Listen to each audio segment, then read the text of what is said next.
Hello student, ધોરણ 10 Gujarati medium, chapter number 10. અગાઉના લેક્ચરમાં આપણે વાત કરી હતી ચલ અને આઈડેન્ટિફાયરને કીવર્ડને એના વિશે. આજે આપણે વાત કરીશું અચળ અને સાંખ્યિક. અચળની અંદર જે અલગ અલગ અચળ આવે છે, એક ન્યુમેરિક અચળ, સિમ્બોલિક અચળ, બ્લેક સ્લેશ અને કેરેક્ટર. તો અચળની વાત કરીએ કે પ્રોગ્રામના અમલીકરણ દરમિયાન જે ઘટકની કિંમત બદલી શકાતી નથી તેને અચળ તરીકે ઓળખવામાં આવે છે.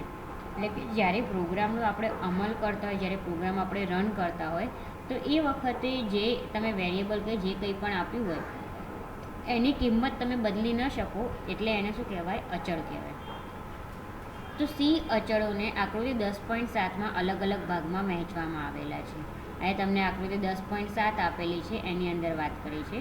એમાં જો પહેલાં અહીંયા છે કોન્સ્ટન્ટની અંદર ન્યુમેરિક એટલે નંબરવાળા છે, પછી છે સિમ્બોલિક, ત્રીજું છે બેક સ્લેશ અને ચોથું છે કેરેક્ટર. હવે નંબરની અંદર બે ભાગ પડે, ઇન્ટીઝર અને રિયલ. ઇન્ટીઝર એટલે પ્લસ અને માઇનસવાળી જે કઈ સંખ્યા હોય બધી. રિયલ નંબરની અંદર પ્લસ અને માઇનસવાળી પોઈન્ટવાળી વસ્તુ. હવે એ જ વસ્તુ કેરેક્ટરની અંદર બે ભાગ પડે. કેરેક્ટરની અંદર સિંગલ કેરેક્ટર અને સ્ટ્રિંગ. સિંગલ કેરેક્ટર એટલે કોઈ એક શબ્દ, તમે કોઈ એક કેરેક્ટર લીધું હોય, અને સ્ટ્રિંગ એટલે આખી એક નામ લીધું હોય તમે, એક આખો શબ્દ, એને કહેવાય. તો પહેલાં આપણે ન્યુમેરિકની વાત કરીએ કે ન્યુમેરિક કોન્સ્ટન્ટ શું આવે. તો આંકડાકીય વિગતોનો સંગ્રહ કરતા અચળને સાંખ્યિક અચળ કહે છે. એટલે કે જેની અંદર આપણે આંકડા સેવ કરીએ એને સાંખ્યિક અચળ કહેવાય. તો સાંખ્યિક અચળોને બે ભાગમાં વિભાજિત કરવામાં આવે છે, પૂર્ણાંક અને અપૂર્ણાંક, એટલે કે ઇન્ટીઝર અને રિયલ. આપણે વાત કરીએ પ્રમાણે કે પૂર્ણાંકમાં પ્લસ અને માઇનસ વેલ્યુ આવે, જ્યારે રિયલની અંદર પોઈન્ટવાળી વેલ્યુ આવે. તો પહેલાં આપણે વાત કરીએ પૂર્ણાંક અચળની. તો પૂર્ણાંક અચળ એટલે દશાંશ ચિહ્ન વગરની સંખ્યાઓ. પૂર્ણાંક અચળોના 3 પ્રકાર છે: દશાંકી, સોળંકી અને અષ્ટાંકી. એટલે કે પૂર્ણાંક અચળ છે એની અંદર તમે દશાંશ ચિહ્નો હોય, બરાબર, દશાંશ ચિહ્ન વગરની જે સંખ્યાઓ હોય એ બધા શું કહેવાય? પૂર્ણાંક અચળ કહેવાય. એમાં 3 ભાગ પડે છે પૂર્ણાંક અચળોના: દશાંકી, સોળંકી અને અષ્ટાંકી. એટલે કે ડેસિમલ, હેક્સાડેસિમલ અને ઓક્ટલ. તો જુદી જુદી અંક પદ્ધતિઓના ઉદાહરણ તમને અહીંયા આપેલું છે કોષ્ટક, એની અંદર આપવામાં આવેલા છે. તો દશાંકી અચળો 0 થી 9 અંકોનો ઉપયોગ કરે છે, અને આ અંકોની આગળ યુનરી ધન કે ઋણ નિશાની ઉમેરી શકાય છે. એટલે કે દશાંકી જે અચળ હોય છે, ડેસિમલ વેલ્યુ એ 0 થી 9ના જે અંક આવતા હોય, 0, 1, 2, 3, 4, 5, 6, 7, 8 અને 9, 0 થી 9ના જેટલા આંકડા આવતા હોય છે, એ આંકડાની જે કોઈ બી એનાથી જે નંબર બને એ નંબરને દશાંકી અચળ કહેવામાં આવે છે, જે પ્લસ અને માઇનસની નિશાની દ્વારા ઉપયોગમાં લેવામાં આવે છે. પછી છે 16 અંકી અચળો. 16 અંકીની અચળો એટલે કે હેક્સાડેસિમલ વેલ્યુ જેને કહેવાય, એની અંદર 0 થી 9 નંબર અંકો આવે અને ABCDના A થી લઈને F સુધીના અક્ષરનો ઉપયોગ કરી શકાય. અહીંયા A થી F અક્ષરો અનુક્રમે 10 થી 15ની સંખ્યાનો નિર્દેશ કરે છે. કે 16 અંકી સંખ્યાનો આધાર 16 હોય છે, જેવી રીતે વાત છે એટલે અહીંયા જેવી રીતે દશાંકી એટલે 0 થી 9 અંકનો ઉપયોગ છે, એટલે આ 10 સંખ્યા થઈ ગઈ. એ જ રીતે 16 અંકીમાં 0 થી 9 અને A થી F, 0 થી 9 તમે ગણો એટલે 10 થઈ જાય, અને અહીંયાથી આ A થી F લો, ABCDEF, આ રીતે 6 અક્ષર થયા, એટલે 6 થાય અને 10 થાય, એમ કહીને 16 સંખ્યા થઈ જાય, બરાબર. તો આ કિંમતોનો સી ભાષામાં ઉપયોગ કરવામાં આવે ત્યારે તેને દશાંકી સંખ્યાથી અલગ પાડવા તે સંખ્યાની આગળ 0x અથવા આવી રીતે 0 અને મોટો x ઉમેરવામાં આવે છે. એટલે કે દશાંકી જે વેલ્યુ છે એનાથી અલગ પાડવા માટે તમે આવી રીતે વેલ્યુની આગળ 0x લગાવી શકો છો, એટલે એનો મતલબ એવો થાય કે હેક્સાડેસિમલ વેલ્યુ છે. પછી છે અષ્ટાંકી. અષ્ટાંકી એટલે ઓક્ટલ. જેવી રીતે આપણે અહીંયા 0 થી 9 અને 0 થી 9 અને A થી F લીધા, એવી રીતે આની અંદર 0 થી 7 અંકનો ઉપયોગ થાય છે. આ અંક પદ્ધતિનો આધાર 8 છે, ને આ કિંમતોનો સી ભાષામાં ઉપયોગ કરવામાં આવે ત્યારે દશાંકી સંખ્યાથી અલગ પાડવા તેની આગળ 0 ઉમેરવામાં આવે છે. એટલે જુઓ, તમે નોર્મલ જે વેલ્યુ લેતા હોય ત્યારે તમે દશાંકી વેલ્યુ લો છો 0 થી 9, જેની અંદર પ્લસ અને માઇનસ મૂકી શકો છો.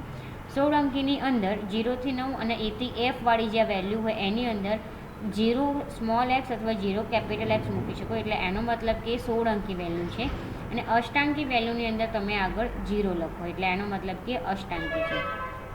અહીંયા તમને પૂર્ણાંક અચળ આપેલું છે, એની અંદર માન્ય અને અમાન્ય એટલે કે પૂર્ણાંક અચળને તમે કેવી રીતે ડિક્લેર કરી શકો છો અને કેવી રીતે ડિક્લેર નથી કરી શકતા એની વાત છે. જો અહીંયા માન્યમાં આપેલું છે કે અહીંયા 40,000 એમનેમ લખેલા છે અને અહીંયા 25,000માં કોમા છે. તમે આની અંદર કોમા ઉપયોગમાં ના લઈ શકો. પછી છે અહીંયા -120 એટલે તમે આવી રીતે વેલ્યુ ડિક્લેર કરી શકો છો માઇનસમાં, પણ અહીંયા છે પોઈન્ટમાં તો આ રીતે -100.0 એવી રીતે તમે ડિક્લેર ના કરી શકો. આ અપૂર્ણ અચળ છે. પછી 79999L આ માન્ય દશાંકી ધન લગ અપૂર્ણાંક સંખ્યા છે, બરાબર. જ્યારે અહીંયા રૂપીઝ આવી તમે લખો, બરાબર, તો અક્ષરો માન્ય નથી એવી રીતે કહેવાય. હવે છે અહીંયા 0xB5 તો આ 16 અંકી સંખ્યા માટે છે. હવે અહીંયા છે 0xG તો G 16 અંકી સંખ્યામાં નથી કેમ કે આની અંદર ખાલી A to F જ છે. એવી જ રીતે અહીંયા 0x79 આવી રીતે 16 અંકી તમે ડિક્લેર કરો. એ જ રીતે કોમા ના લખી શકો, બરાબર, એવી રીતે. અને 045 એટલે અષ્ટાંકી સંખ્યા થઈ.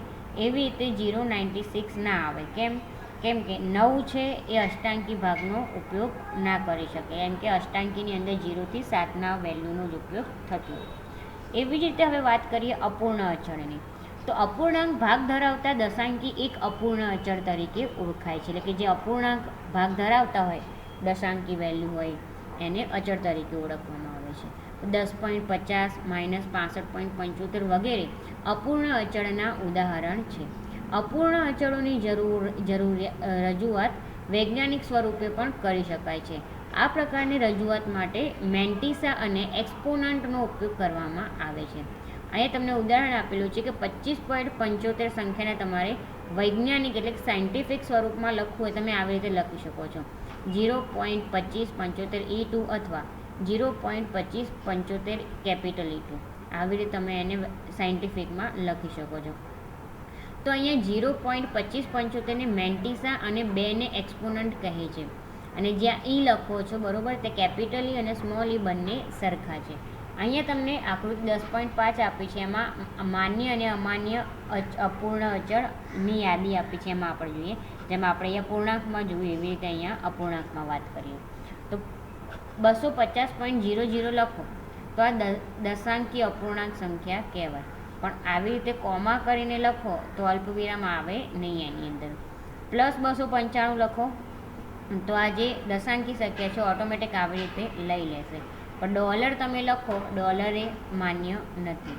પછી જે -15.55 એટલે આ દશાંકી સંખ્યા છે, માઇનસ ઋણ સંખ્યા કહેવાય જેને. તો એ જ રીતે તમે આવી રીતે એક્સપોનન્ટ પૂર્ણાંક હોવો જોઈએ, જે અહીંયા -9.4E5.0 આ રીતે ડબલ લીધું છે એવી રીતે હોવું જોઈએ નહીં.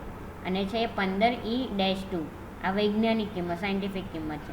હવે અહીંયા તમે 51E સ્પેસ અને -2 લખો તો વચ્ચે સ્પેસ આવે નહીં. એવી જ રીતે જેવી રીતે આપણે ન્યુમેરિકની અંદર ઇન્ટીજર અને રિયલ એટલે કે અપૂર્ણાંક અને પૂર્ણાંકની વાત કરી, એવી રીતે કેરેક્ટરની અંદર સિંગલ કેરેક્ટર અને સ્ટ્રિંગની વાત કરીએ તો અક્ષર પ્રકારના અચળ જે કેરેક્ટર કોન્સ્ટન્ટ છે, જેના 2 ભાગ આપણે વાત કરી હતી. તો નામ પ્રમાણે આ અચળમાં અક્ષરોનો સમાવેશ કરવામાં આવે છે. પહેલાં જે નંબર અચળ હતા, બરાબર, એની સાંખ્યિક અચળ જેને કહેવાય, એની અંદર સંખ્યાનો સમાવેશ કરવામાં આવતો હતો. એવી રીતે અહીંયા અક્ષર પ્રકારના અચળ છે, એટલે આની અંદર આપણે અક્ષરનો સમાવેશ કરીશું. એમાં આપણે એક અક્ષર સ્વરૂપ અને સ્ટ્રિંગ અચળ. એક અક્ષર એટલે તમે એક જ વસ્તુ લઈ શકો, જ્યારે સ્ટ્રિંગમાં આખો એક શબ્દ લઈ શકો. તો અહીંયા અક્ષર પ્રકારના અચળમાં એક અક્ષર અને અચળની અક્ષર સ્વરૂપે અચળ અને સ્ટ્રિંગ અચળ 2 વસ્તુ છે. તો પહેલાં આપણે વાત કરીએ એક અક્ષર સ્વરૂપે અચળ. તો આ પ્રકારના અચળમાં એક અક્ષરને એક અવતરણ ચિહ્નમાં આવરીને રજૂ કરવામાં આવે છે.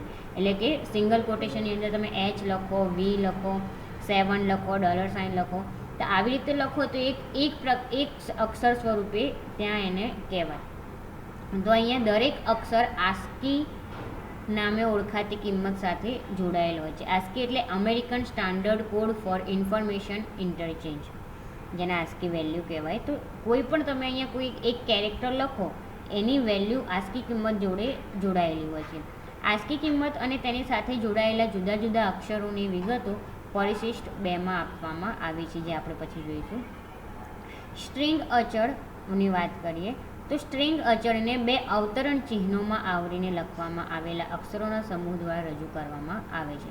એટલે કે જુઓ અહીંયા જે તમે સિંગલ કોટેશનમાં લખો તો સિંગલ કોટેશનની અંદર તમે લખો કંઈ પણ તો એ તમારું સિંગલ એક કેરેક્ટર કહેવાય.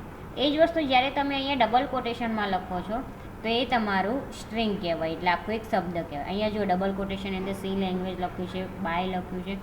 અહીંયા ડબલ કોટેશનની અંદર એક જ અક્ષર લખ્યો છે, પણ એને બી શું કહેવાય, તમે સ્ટ્રિંગ કહી શકો. કેમ કે ડબલ કોટેશનની અંદર લખ્યું છે. એ જ વસ્તુ આ વી છે, સિંગલ કોટેશનમાં લખો તો એક કેરેક્ટરમાં આવી જાય, પણ ડબલ કોટેશનમાં લખો એટલે આખી સ્ટ્રિંગ થઈ જાય. તો સ્ટ્રિંગ અચળ સાથે કોઈ આસ્કી કિંમત જોડાયેલી હોતી નથી. સ્ટ્રિંગ અચળ વી અને અક્ષર સ્વરૂપે રહેલા અચળ સિંગલ કોટેશનમાં વી સરખા નથી હોતા. સ્ટ્રિંગ વી માટે 2 મેમરી સ્થાન આપવામાં આવે છે, જ્યારે સિંગલ કોટેશનનો વી હોય એટલે કે એક અક્ષર હોય એને એકમાત્ર મેમરી સ્થાન આપવામાં આવે છે. કારણ કે સી ભાષાની અંદર સ્ટ્રિંગનો અંત નલ અક્ષર /0થી થાય છે.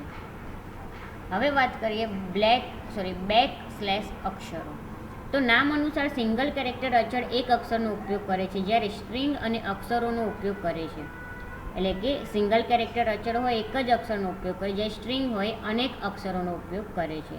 તો સી ભાષા એક અન્ય પ્રકારના વિશિષ્ટ અચળ પૂરા પાડે છે, જે 2 અક્ષરોનો ઉપયોગ કરે છે, અને આ અચળોને બેકસ્લેશ દ્વારા અથવા એસ્કેપ સિક્વન્સ કહેવામાં આવે છે.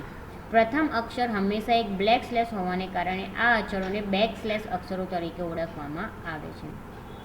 તથા આ અચળોના પરિણામ સ્વરૂપે વ્હાઇટ સ્પેસ દર્શાવાતી હોવાને કારણે તેને એસ્કેપ સિક્વન્સ પણ કહેવામાં આવે છે. સિંગલ કેરેક્ટર અચળની જેમ આ અચળોની સાથે પણ એક આસ્કી કિંમત સંકળાયેલી છે. સી ભાષામાં ઉપલબ્ધ એક બેકસ્લેશ અચળો અને તેના ઉપયોગો તથા આસ્કી કિંમતોની યાદી કોષ્ટક 10.6માં આપવામાં આવી છે.